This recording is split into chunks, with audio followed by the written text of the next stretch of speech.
And we are live. So thank you for this very special episode. Oh, I just realized that we did our intro, like when I went live, we went live too early apparently. So welcome to this very special Corona episode. With, are we doing the names already? With me, Well Panda, and with Charlie, who's locked in a closet. I can't hear you. I can't hear you. Can you speak up? What's going on? I'm sorry. I guess this isn't really necessary in this case. I'm here by myself. Well, take your mask off. Charlie will infect you. And to be fair, I'm kind of afraid we have two Asians on the show. I'm just saying. Okay, so we're here with me, Well Panda, with Charlie Lee, who is locked in a closet in quarantine. Undisclosed location. Undisclosed location. With Samson Mao, who's in his office. Yeah. It's hard to breathe in these things. Yeah, it gets hot. It gets hot. Yeah. And Ricardo Spagni, who's also in probably some secret location, as always. At least he's not in jail this time. At least not that we can tell. Well, you have like these nice jails, you know, like with the swimming pool and saunas and stuff like that. Oh yeah. South African jails are amazing. I mean, absolutely. So that's where you want to be if you're going to jail. Well, I actually like in Sweden and stuff like that. It's really nice there. Anyway, so coronavirus. What can we say about that? Should we play the intro song and then talk about it? That's a good idea, Rick. Let's do that. Let's do it. Yay!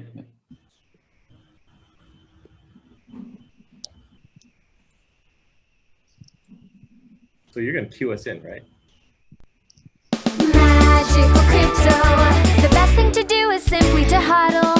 What's a young pony to do in a sea of shady ICOs? A lion's courage can light up even the darkness of shadows.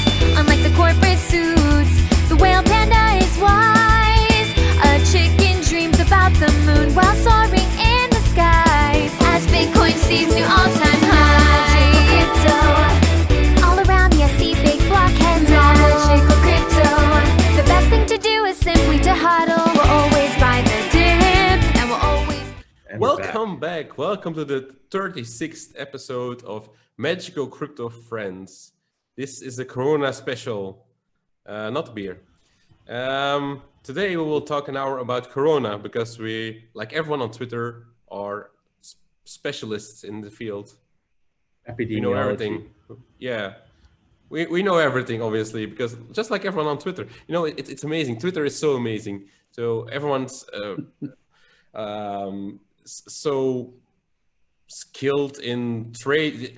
All the traders make only winning trades. Everyone knows everything about politics. Everyone knows everything about economics. Everyone knows everything about viruses. So it's really amazing. The virus has been spreading, and this is just a different virus, right? So yeah, it's like a natural progression. Well, you could even say that Corona, since Corona is mainly targeting old people, that it's kind of Bitcoin's curse to kill all the boomers and let the money flow to the younger generation, to the millennials. So I guess what you're saying is that this is the boomer virus and we should just start saying, okay, boomer, every time someone comes down with it. Exactly. So let's start the show with a word from our sponsor, Ricardo. The floor is yours. What floor? That's a saying, apparently.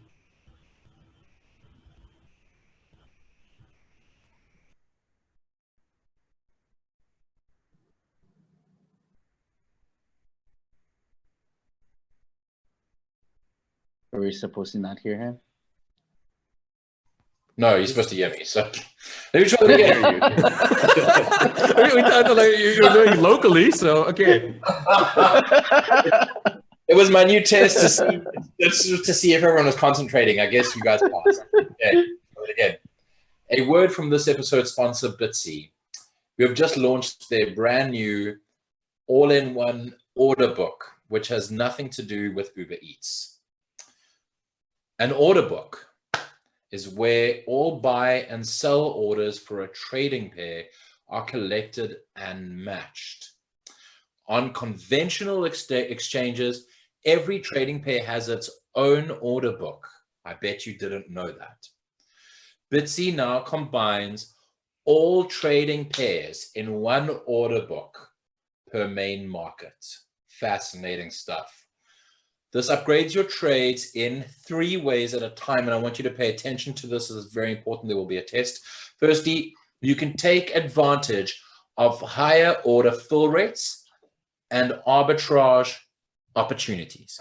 Secondly, you can easily switch between quote currencies with a simple click and trade between all fiat currencies, crypto assets, and stable coins, which also have nothing to do with ponies or horses. I found that out recently.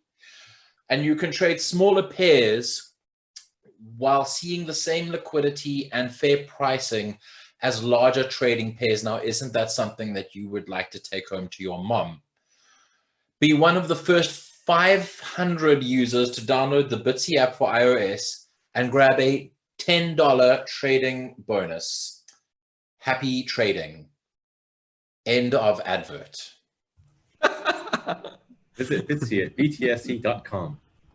Yes, btese.com, C-O-M. https://www.btse.com/. And that was our hour of live stream. Thank you, Ricardo. see you next time. So we can have a contest for all the people watching. Just count how many times each one of us touches our face. Oh, Oh no, I'm very aware of that. What are you talking about? I don't touch my face a lot. It's totally fine, guys. But actually, I don't do it when I'm speaking. So we're only on screen when we're speaking, so that should be fine. Rick just touched his nose. Yeah, but no one can see that because it can. People only see what they see, like who's speaking. Anyway, so coronavirus. What did you guys do to prepare? Are you guys thinking it's gonna get worse? Is it good for Bitcoin? Did any of you guys get coronavirus? Maybe through dinner with Warren Buffett and Justin Sun or something like that. maybe. Maybe. So I mean, we still can't hear you, Rick. I don't know if we can do Asian jokes about this all the time. It's a little bit below the belt. It's not even an Asian joke. So apparently, yeah. Justin Sun had lunch with Steve Wozniak, right? And Wozniak came out like publicly saying he's like the first case of coronavirus in the U.S. So he had lunch with Steve Wozniak like a few days before our dinner with Warren Buffett. So maybe we caught it from him. But you're not coughing.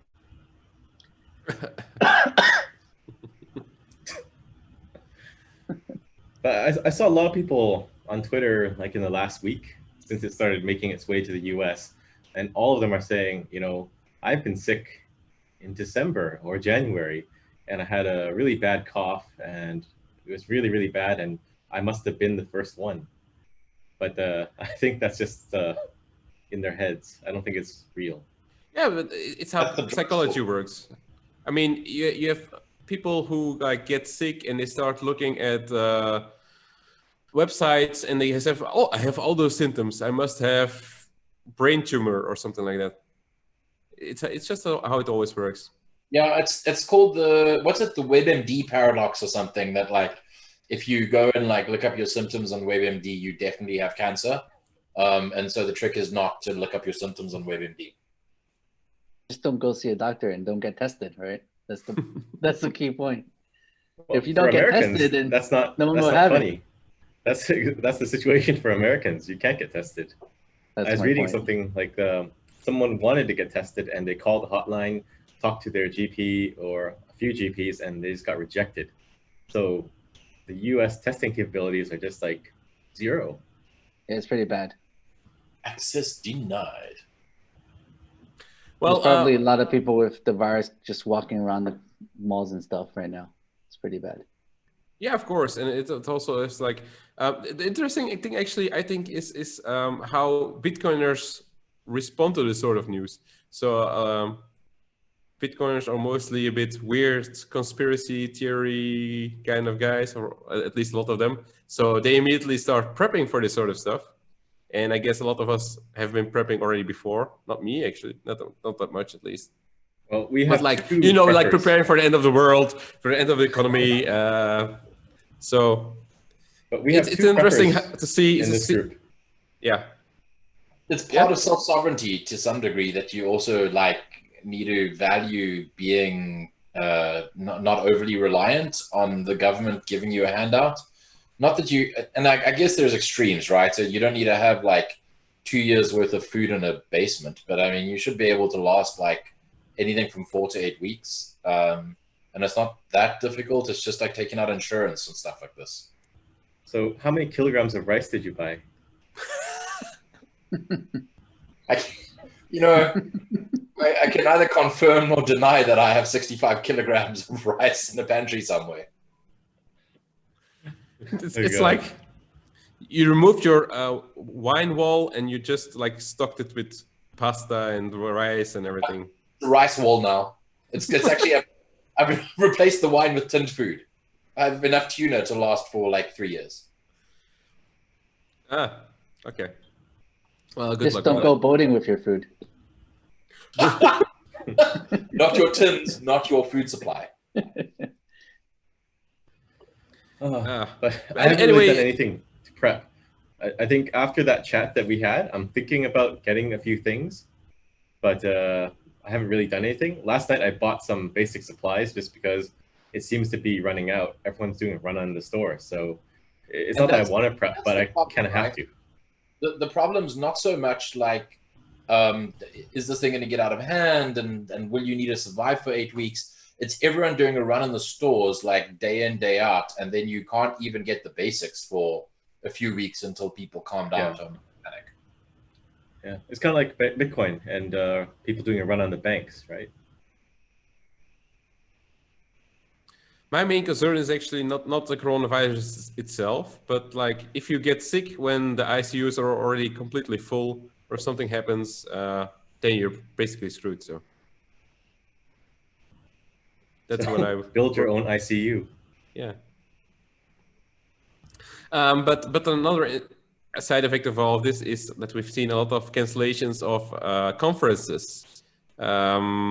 I actually, just before we started the live stream, I got the mail from the Antwerp conference, Bitcoin Reformation, it's called, in April. And they just said we decided to postpone it until Q4 of 2020. So for anyone watching this and was planning to come to the Antwerp conference, it's postponed.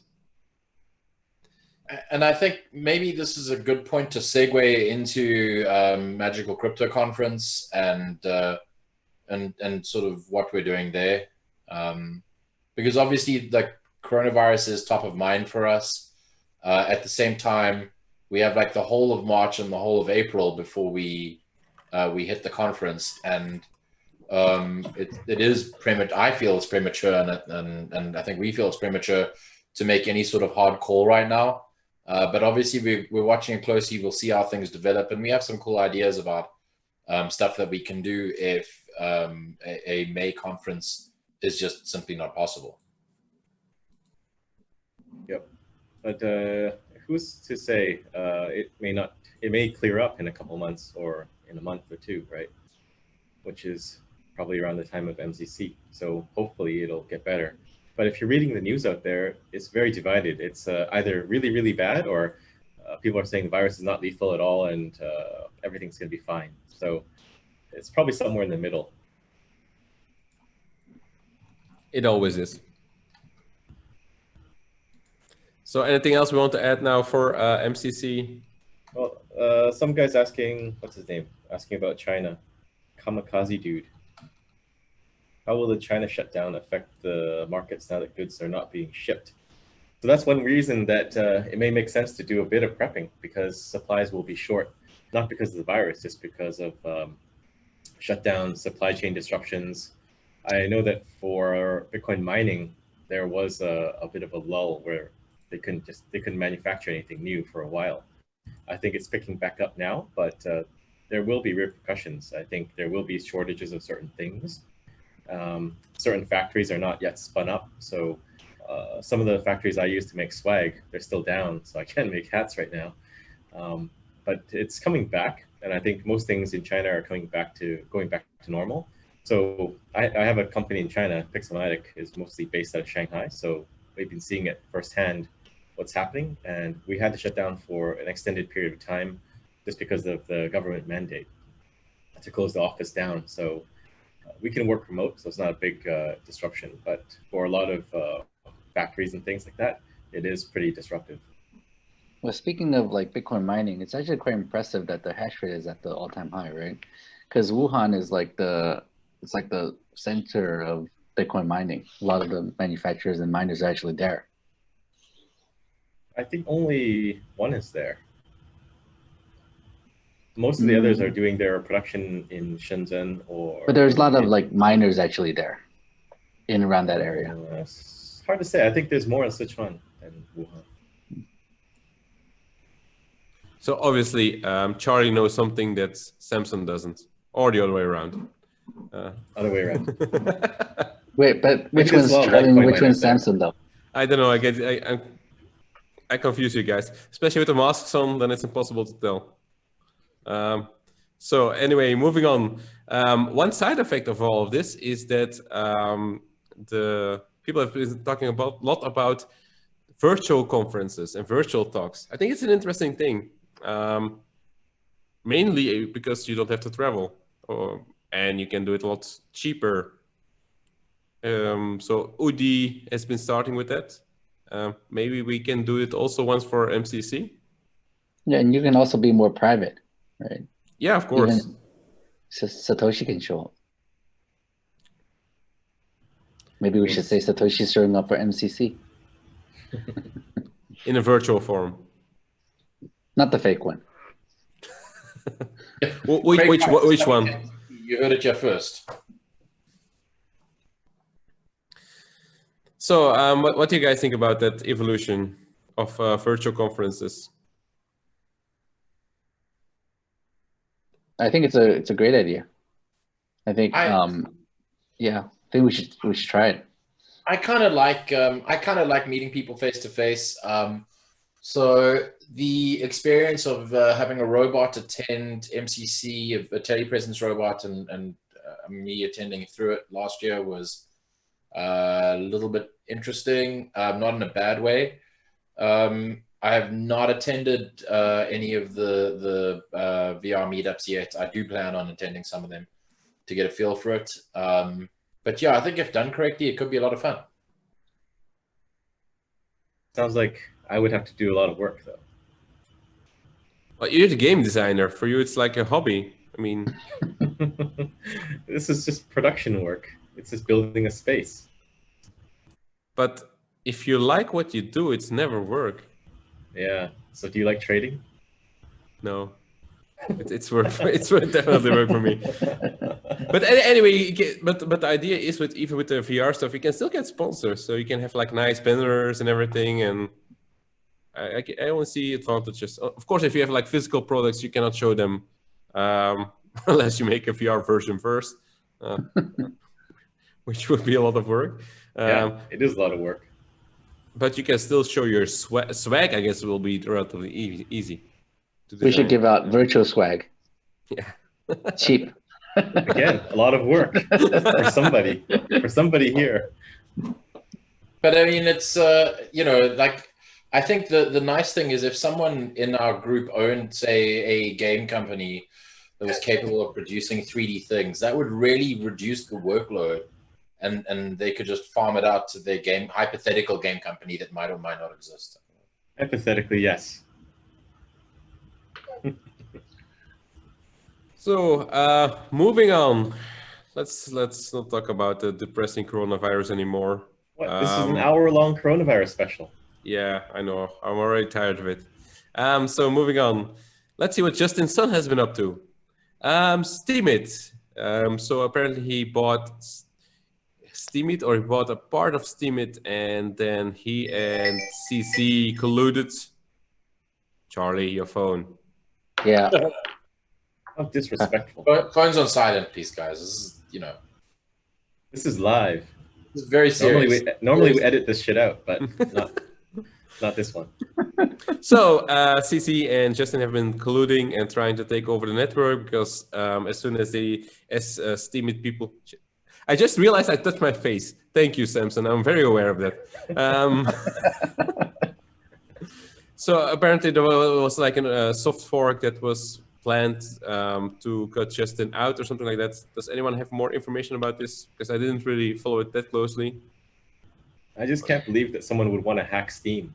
Like, why? But like he called it a hack, but basically it was users trying to cut Justin out, right? Well, I think from what I understand, so Steemit own like a large amount of Steam tokens that they got from their ICO, so pre-mined coins, and Steam always said that they won't use it to vote on stuff to kind of affect the governance.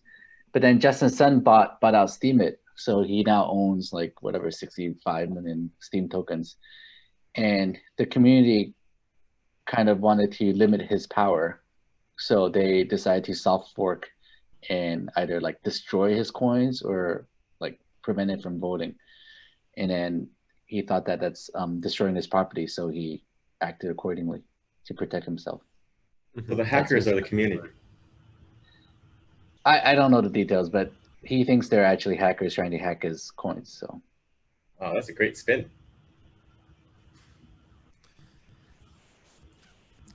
Ricardo's going to say something now. he looks like it, or he wants to fart or something like that. But I guess this is probably down to just like bad initial design.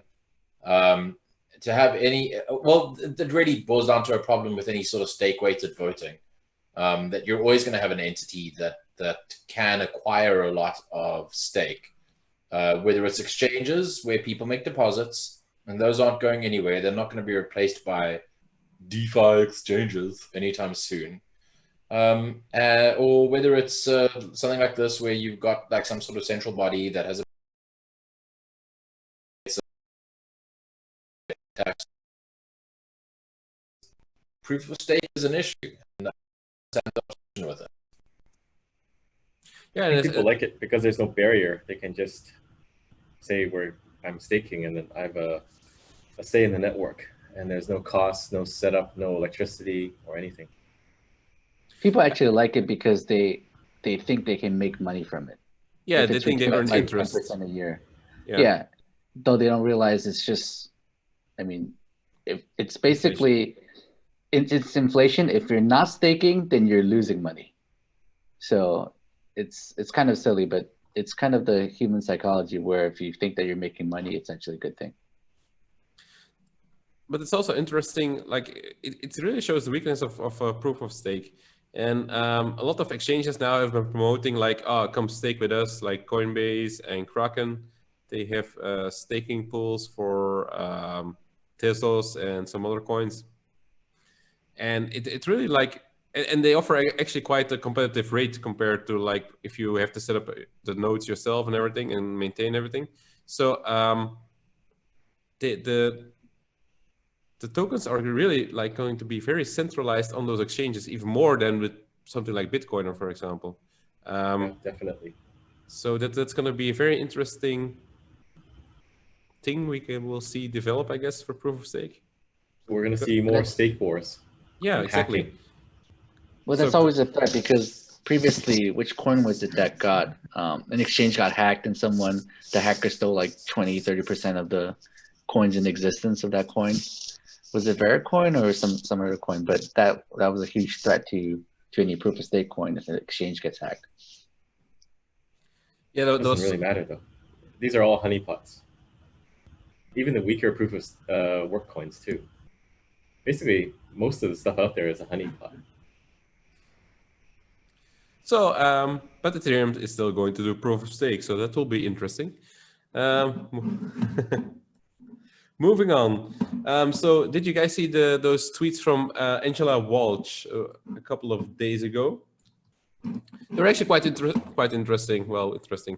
So she asked, like, would it be a problem if Square, Crypto, or Shaincode Labs, or any entity paying Bitcoin core devs attempted to influence the development? What if they threatened to fire the core devs they pay unless devs advocated a particular trajectory for the protocol? So I'm just happy she's not saying Blockstream. It's all about change Yeah, code and Square Crypto now. was It's great. I'm happy. It's very weird that Blockstream wasn't mentioned there. I don't know why she Making progress. Yeah.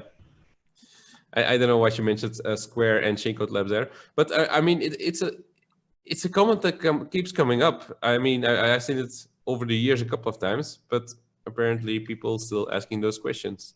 Those Bitcoin devs, they work for Bitcoin. Some of them tweeted they don't work for Square or Shaincode Labs or Blockstream or whatever. Hey, so people are saying our live stream is out of sync. And Rick, I saw you glitch like a couple of minutes ago. Yeah, I saw you Everything glitch. turned gray. He's in the Matrix. It's looking fine, yeah. Okay. Well, then this is very interesting video footage. But there's really nothing we can do, so we better just like continue with it because we cannot really reset it, right? I don't know. I reconnected to Nimble, so it should be fine now. It seems to be fine locally. This stuff is so confusing. Like, the number of hoops that we've had to jump through.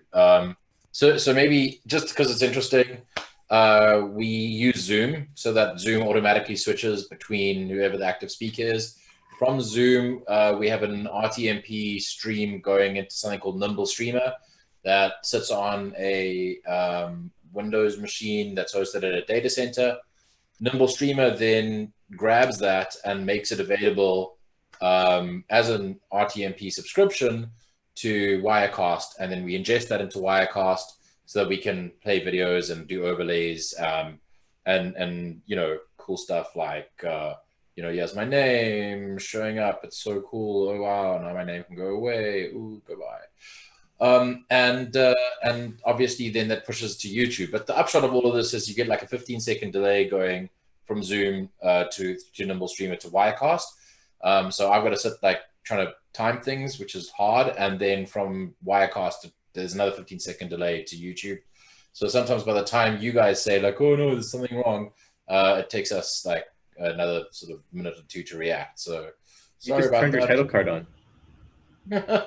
One day we'll be rich enough to afford like a full-time operator to do this for us when we're grown up and we have you know, multiple ads in an episode. Because you should just make Enki stay up and do it. Yeah. So what were we talking about again? I don't remember. I just saw an interesting Angela question. Walch. Developers under control. And then I think she's also asking for the devs to show their contracts. Like, right. So because she's a lawyer, I want to do quotes. I don't know why I wanted to quotes. But she's a lawyer, and she wanted to see. She asked like, "I want to see contracts. Can someone send me contracts to see how that exactly works?" But I guess that's a lawyer thing. Because yeah, but it's not. It shouldn't be a lawyer thing because the employment contract is still a normal employment contract with extra clauses that basically say if the company tells you to do something which you think is unethical or wrong, then you can quit and you get severance. So it's really just a normal employment contract with a little extra clause that protects the dev. That's it.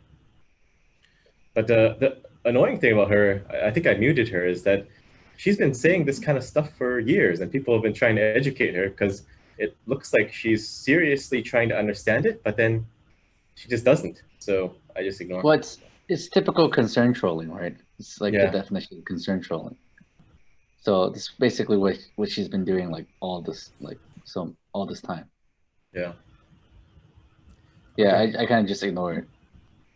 Well, I thought it was interesting to bring up because it's a topic that comes up from time to time. I don't think we really address it yet in any of our episodes. So, well, there are plenty of companies that want to fund devs. Of course, not companies like Coinbase, because Coinbase doesn't care. They just want to make more money, even though Bitcoin makes them money, but they just prefer to work with shitcoins, like Brian's tweet storm yesterday. That was horrible. That was so bad. Many teams are shipping. Many teams are shipping. There was lots of shipping going on. So many Some of the ships. best, which is great because there's not a lot of shipping coming out of China. So at least someone's shipping. Yeah. Who knows which blockchain is going to succeed in the future? But his main point is that the most important thing for a coin is TPS. TPS. Get so many TPS. Yeah. It's like he hasn't heard of Lightning Network. He hasn't. I mean, he's kind of like Angela in that way, right? Just like refuses to understand. Yeah, but you have many of those because they make money by not understanding it. I mean, if you would get it, like CoinFloor, they listed all coins and only have Bitcoin anymore. I don't see Coinbase doing that ever. So, of course, probably Charlie signed a contract that they have to keep Litecoin in it forever and ever and ever. For sure. Okay, and moving on. So there's been some regulatory stuff lately. So yesterday there was news that India unbanned Bitcoin, which basically was that the Supreme Court overruled a law. I think. See, RBI, they had some mandate that people can't trade crypto and they can't have bank accounts. So basically, it's in effect, it's a ban. And it was the day before yesterday, not yesterday. Yesterday was Korea. You're it depends on where you live. Yeah, for me that was yesterday, and Korea was today. It was like 12 hours ago, I think. That's still the day. Okay, so fine. Yeah, and today it was Korea, but the Korea news isn't that huge, I think. It's now officially in the official recognized currency, as far as I understand, and it just means that they have to tighten up AML, KYC. But most of the biggest changes... It has legal status, and it still needs to be signed into law, I think. So it's still early to celebrate that one. It's not as big news. It's not as big of a news as the India ban reversal. Yeah.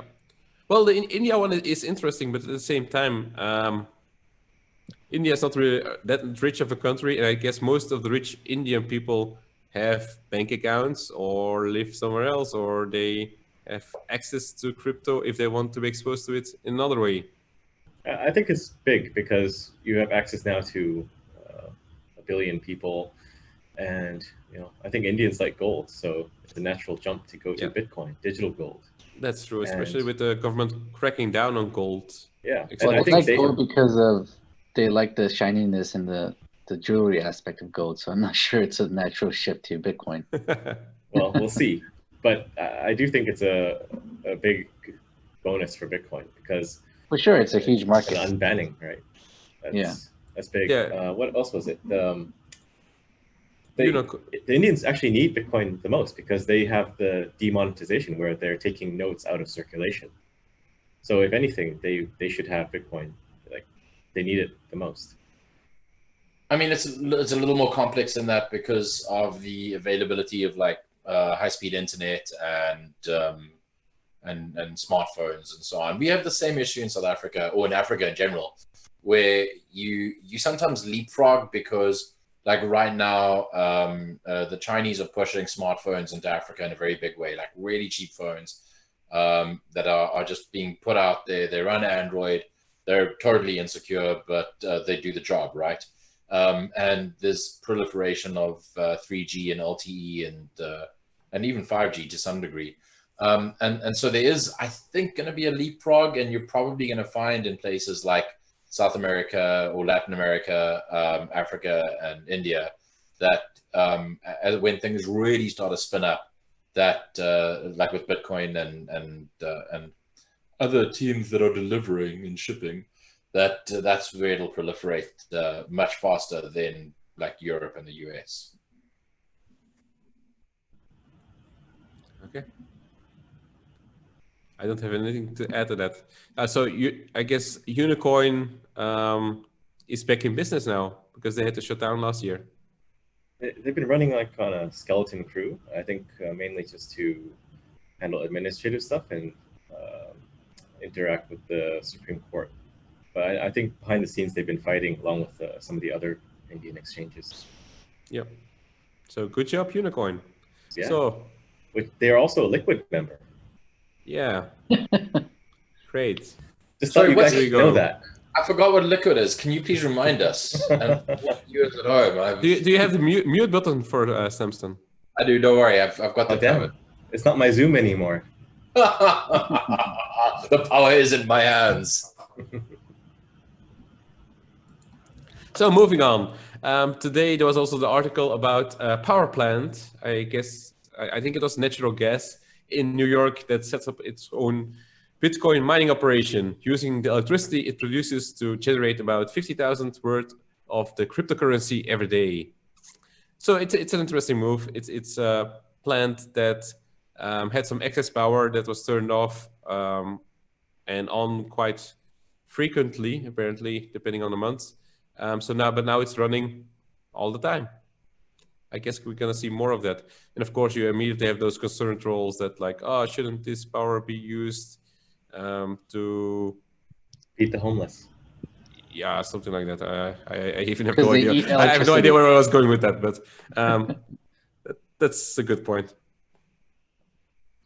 So, but this is like excess power that would just go to waste if Right. it wasn't used, right? Yeah, I saw someone post on Twitter. I don't remember exactly who. That it would that last year there was so much wasted that it would like provide power for a year for U.S. Households or something like that. So it's a good way to stop wasting power. I think it's great for Bitcoin. Are we going to see more of that, you guys think? Yeah, probably. I mean, a lot of these energy sources are wasted. They're just burnt off. So if you're not using it, then you're just wasting that infrastructure there. Yeah, and you can probably get very cheap like ASICs that are second generation ASICs. As long as the power is free, then you can just make. It doesn't have to be the most efficient ASICs, right? So Yeah. Okay. Well, we are 37 minutes in, and we went through all the topics. Especially Ricardo doesn't seem very interested today. Managing the live stream. I'm on the live. Yeah, I'm on the live chat. any interesting questions from the live chat? Actually, No, yes. most arguing about whether we should be using a Mac hosted at a data center or a Windows machine. I mean, Are you serious? yeah, it's a very, very important. But we should definitely be using a Linux machine, obviously. I mean, yeah, if like Wirecast or anything actually ran on a Nix, then besides Mac, we would be doing that. We can talk about That's an interesting point, actually. There's a guy who says, I can look up Charlie's nostrils. And then it got a bit racist about Asian noses. And yeah, live chat, you know. And there was also, Will Panda, how do you maintain such an excellent hairline? That's not a question. You don't need to read that. It's a question. It's a question mark behind it. He is, yeah. How do you maintain? He's asking a question. So Okay, fine. How do you maintain such an excellent hairline? Keto. Keto is good for everything. We don't want to know about your toes. They're asking about your hairline. Actually, who is buying Mimble coin? I think that's an interesting topic. Of course, no one's We buying didn't talk that. about but- Trace. We Yeah, should totally exactly. Talk about Trace. That's my point. That was my point. Thank you for pointing out my point. So Mimble coin. So if you didn't hear about it, you probably did. But Trace the famous Mayer. Bitcoiner. Yeah, Trace Mayer, the famous Bitcoiner, Bitcoin maximalist, the guy behind Proof of Keys. Hodler of last resort. He had a podcast as well. He was invited to speak at Unconfiscatable Tone Faces conference, and he was handing out papers there with basically like small pieces of paper, like not even high quality stuff, just printed and cut, I guess, and then like wrap. Chilling Mimblewimble coin, which is more private, which has Mimblewimble, and it went already 100 times up versus BTC in the last 2 months. So that's definitely a good buy, obviously. I heard he was like passing it around to people, like, "Hey, take a look at this." You know, like players like Ricardo do that with phone numbers, but he does it with. I mean, I'm coming up on 10 years of marriage in October. I don't hand out phone numbers anymore, except to people at conferences who are male mostly and white and middle-aged. So yeah, but I can't imagine what he was thinking. Like, maybe you could do that at a more shitcoiny conference, but you're doing that in a very Bitcoin-focused conference and with a lot of. Really, from what I know, he's just a big fan of Mimblewimble coin for some reason. Like, I think he's really interested in the technology and really. Yeah, big but fan did you of listen to the pitch he did? He did that interview with somebody, and it was like such a shilly pitch. Like, this coin founded in this year is now up this much, and by the way, this fact here and this fact. It's very scripted. It's very surprising. Yeah. Yeah, You I know don't know. that a lot of those OG Bitcoiners, they often end up with shitcoins. Look at Roger. I mean, come on. Look at Eric Voorhees. But it's very strange because the coin is also at like 50% pre-mine or something like that. It was it's a fork of Grin, right? With just a huge pre-mine. So it's really like by definition like a shitcoin. It's But wasn't it airdrop too? Like to the Bitcoin UTX? Oh, maybe it was also. It was like 50% pre-mine and like 50% airdrop to Bitcoin holders. Yeah. So it's really just trying to, it's like a pump and dump coin. Yeah.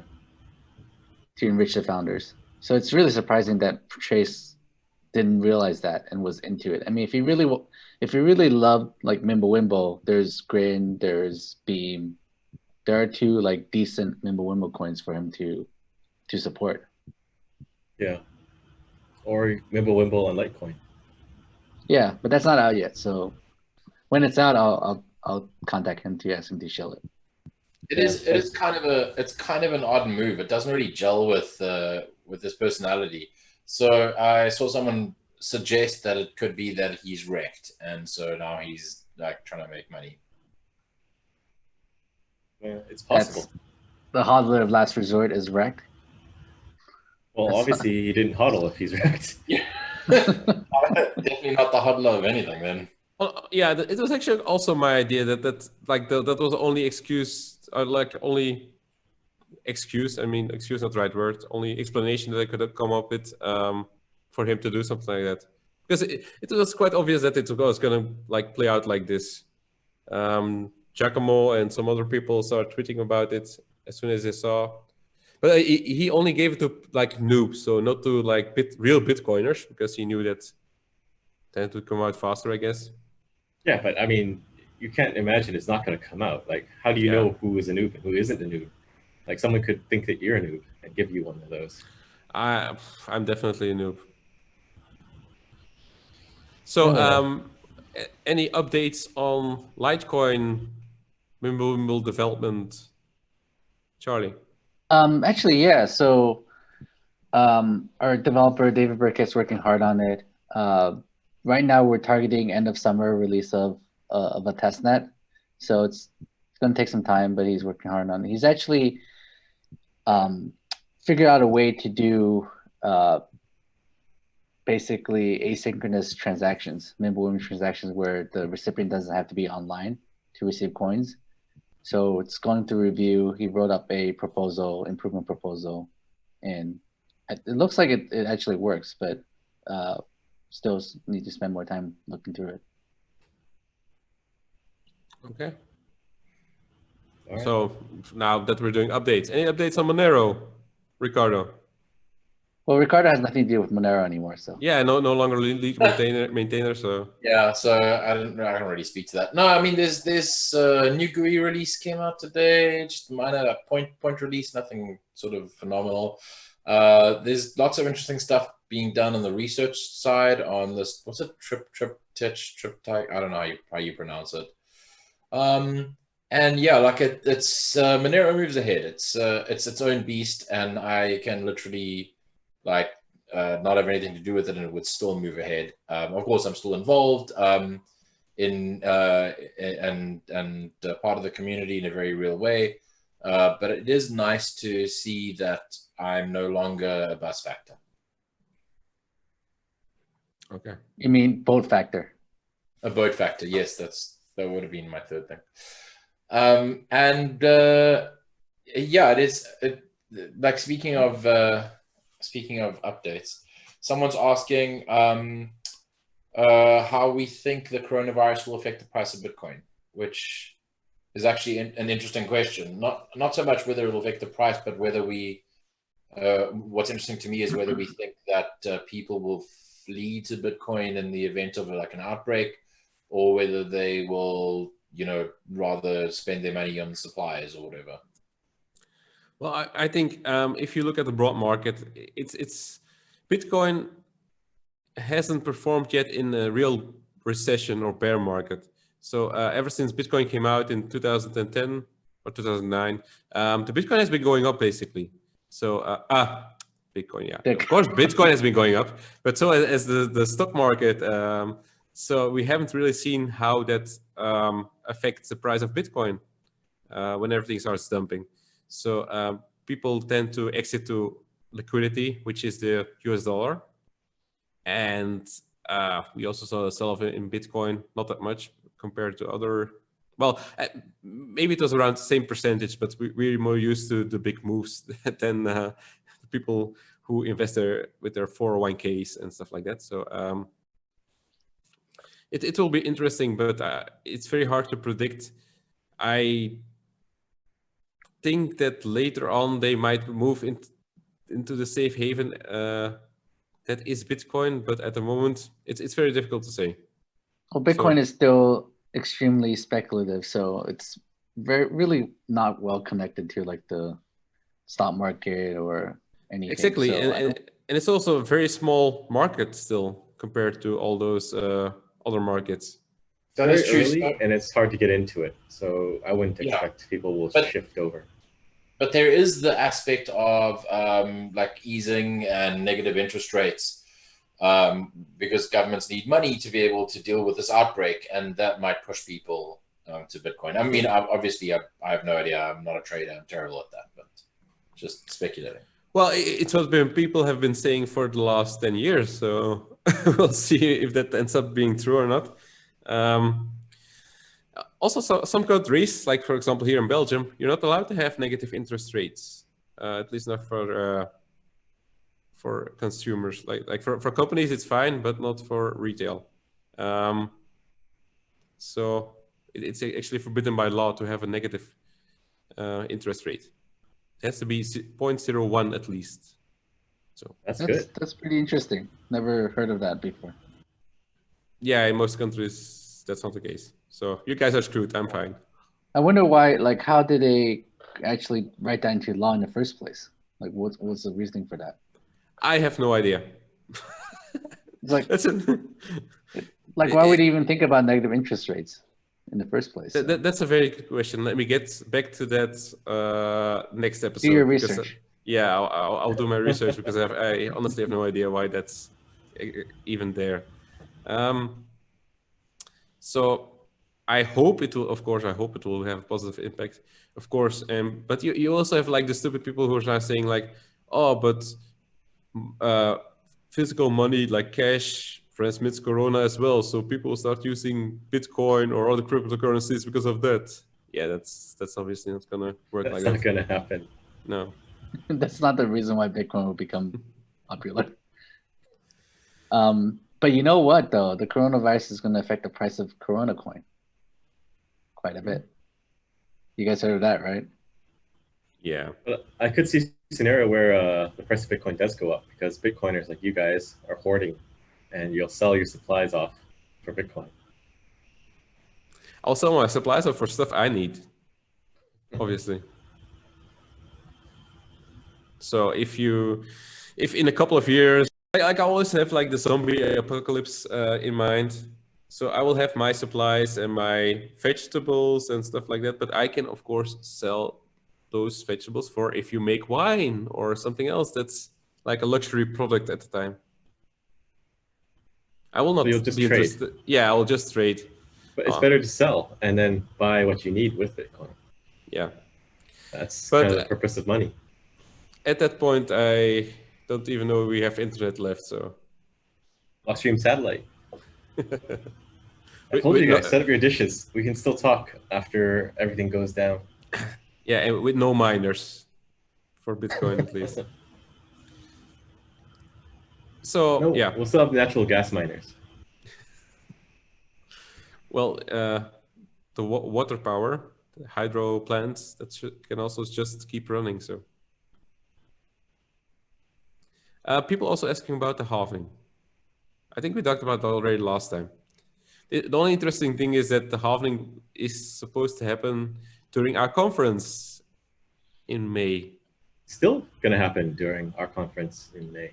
Yeah. Maybe the halving will be canceled because of the coronavirus.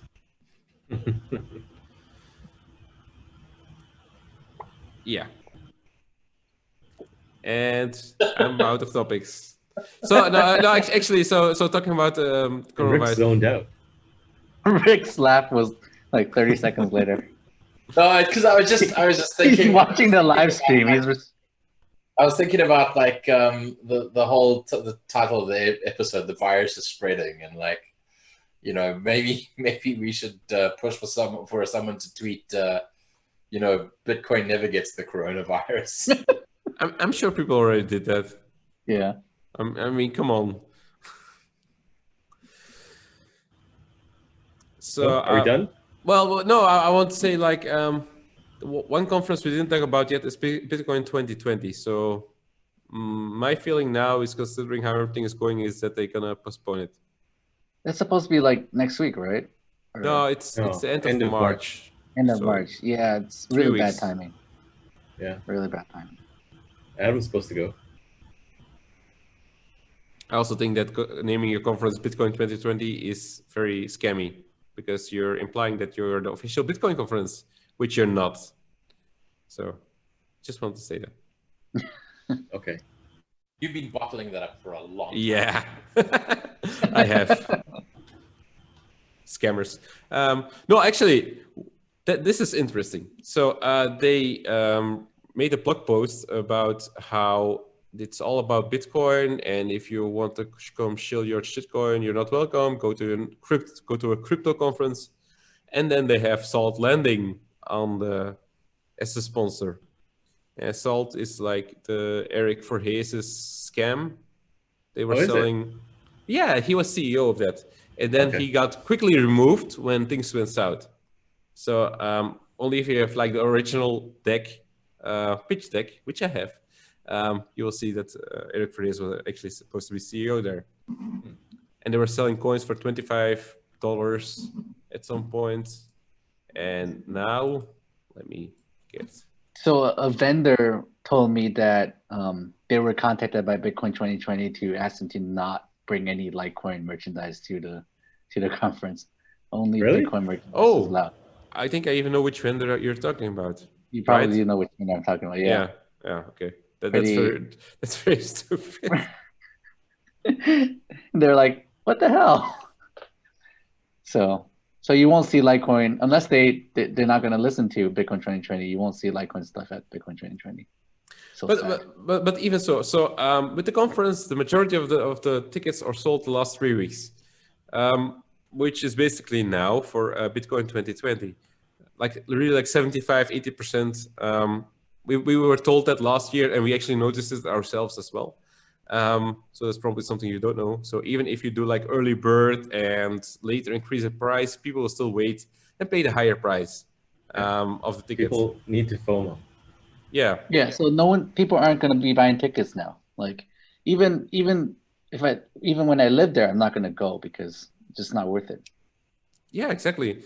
Especially under the current conditions, I don't think a lot of people will show up, honestly. Yeah. Well, there's been much bigger conferences in SF that have been canceled. There's like F8, GDC is canceled. Facebook's and Yeah, Microsoft Game Developer Conference. and Google I/O is canceled. I saw another one Yeah. today. But there's like still like a Comic-Con in Seattle, where all those people are dying now. For 100,000 attendees, that's still saying we're going for it. So that's very responsible. That's really bad. That's so close to me too. You should go visit and tell us what's going on over there. Yeah, you can be our live reporter on site. I'm gonna go to South Africa and live with Fluffy. He's got enough food for everybody for a couple of years. We only have one reported one confirmed case in South Africa. So, and it was a dude that was in Italy and came back. So, I'm just saying we're probably like, we worst case scenario, like we just send him back to Italy or to the States or somewhere. Export your coronavirus cases. Yeah. He was like 38. It was something like you, actually. 38, guy, Italian, with your last name, Spani. Mm-hmm. Yeah. No, I'm not coughing. I'm fine. What's interesting is I haven't seen anybody on Bitcoin Twitter say that they've got the virus. That's because we're all well prepared. So actually, one interesting side effect of all of this is that people start wearing masks. And that's great for privacy. So that's a plus. Except now you have companies making masks with your face printed on it. Really? Yeah, I didn't see that yet. Yeah, because you can't use Face ID. So you need to have a mask with your face printed on it to use Face ID. Yeah. Who uses Face ID? Someone else can take your mask and pretend to be you. Oh my God. So, when we all start walking around in full hazmat suits, it's going to be great for privacy. Like, amazing. Did you also see like those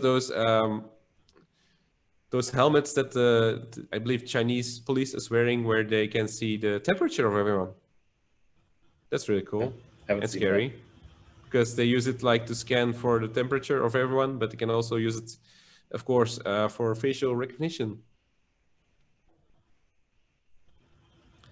And that's all the interesting things I can talk about now, since I'm apparently again the only one talking. So let me ask, what is the shelf situation like there? Have you found, because I know that like my wife's family in Germany are saying that like pretty much all of the stuff with long shelf life has already been stripped from the shelves. And what are you seeing there? I haven't gone to the shop this week. That's my honest question. Probably a good idea. But we looked on like this is now in Germany, of course, like Amazon.de and that for P100 masks. Nothing. Oh no, that's impossible. Even a couple of weeks ago, I was looking for that, and on all like Amazon. Yeah, I also use Amazon.de because for my Prime, and that works because there's no Amazon Belgium yet. And also like other local marketplaces, they were selling the masks for like 40-50 euros per piece. Per piece or per pack? No, per piece. No, per piece. It's gone ballistic. Wow. Really? Yeah. But because in China now we can buy masks again. Like it's coming back. Ship them. Yeah. Ship them with the coronavirus on. Magical crypto mask is our new business, right? Yeah. We discussed this, I'm sure.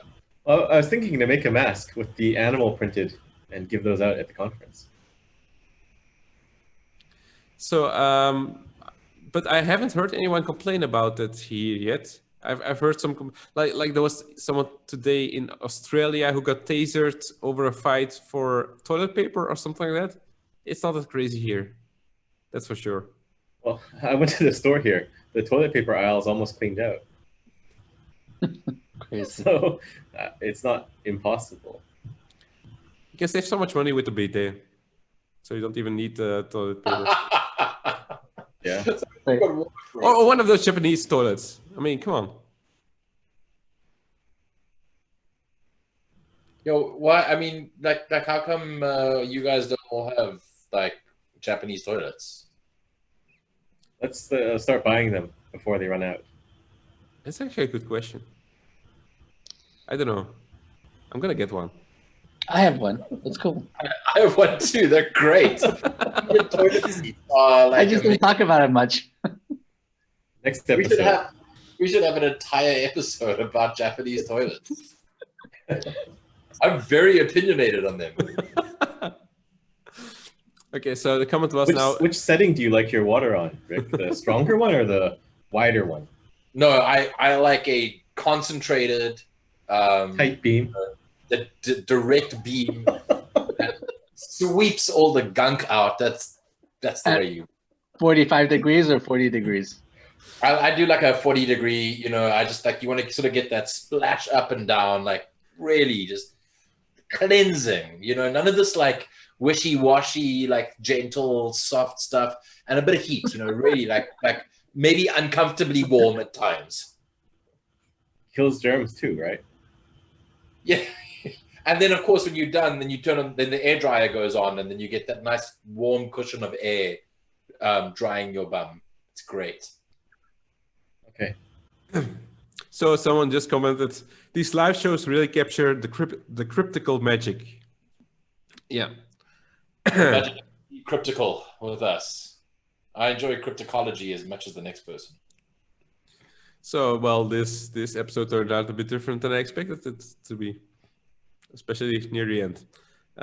So, do you have anything else to talk about? Any else? No, we're done. We're done. No, come on, Rick. Any other strong opinions about home appliances or? Yeah, Smeg make amazing home appliances, but they're almost impossible to use. They really should make them more intuitive. There we go. I'm done now. Hey, you Actually, asked Go ahead. I was saying I got, you guys heard of the product called Phone Soap? Foam soap. No. Phone Soap. It's Phones? for putting your your phone phone. in, and it uses UV light to kind of kill 99% of all the germs on it. Actually works pretty well. Okay. Or I think it works well. I can't tell. At least I haven't gotten sick. Okay.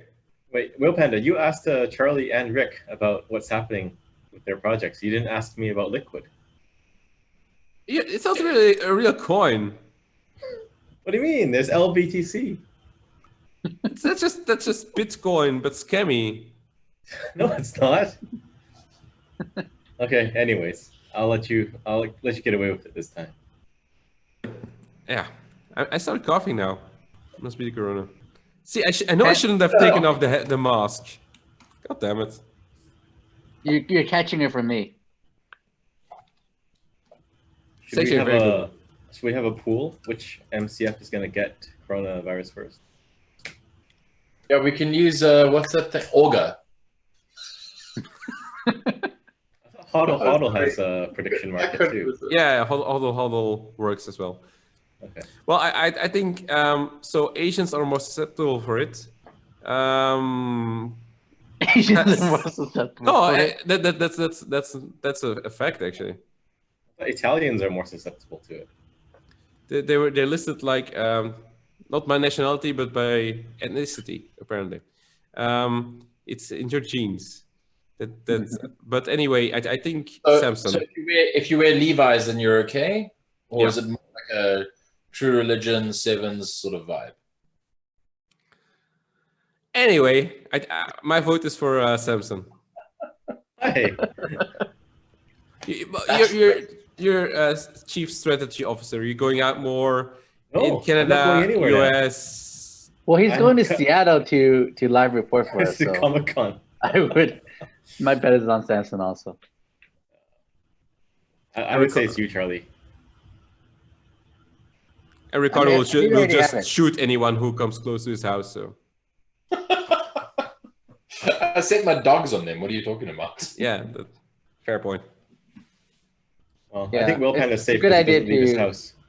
It's a good idea to stay home and just try to ride it out, not go anywhere. That's difficult with 2 kids, like I do, and they still have to go to school. They Put do him out of this- school. Yeah, You saw like Bruce Fenton pulled his kids out of school. but it's in US, so that's still different. Anyway, so I think we talked enough about it. So it's 1 hour, 4 minutes. So for next time, we'll try to be better prepared, and we will try to start the live stream at the right point, because that was my fault. I started like 15 minutes early, 15 seconds early, because of the delay, and hopefully we'll be on time. Yeah. All right. So- Don't forget to subscribe. Oh yeah, don't forget to subscribe. No, this one. No, but it's mirrored, right? Is it? Wait. I think Yeah, it's on the it's- left side. Yeah, it's mirrored. Testing. It's here. Testing. Let's see on the live stream because now we can monitor it. Is it here? So now we have to wait 30 seconds just so you can see Yeah. it. All right. It's this So side. should we say goodbye so I can actually play the video? Yes. Oh yeah. Yeah. Yeah, let's do it. Bye. Okay, bye. Bye. Bye. Magical crypto, Turn it up or we're gonna say goodbye? magical crypto. Oh, wait. You can't turn it off until he plays the video. Yeah, I know. We just need to go on time. Magical crypto will always be the best of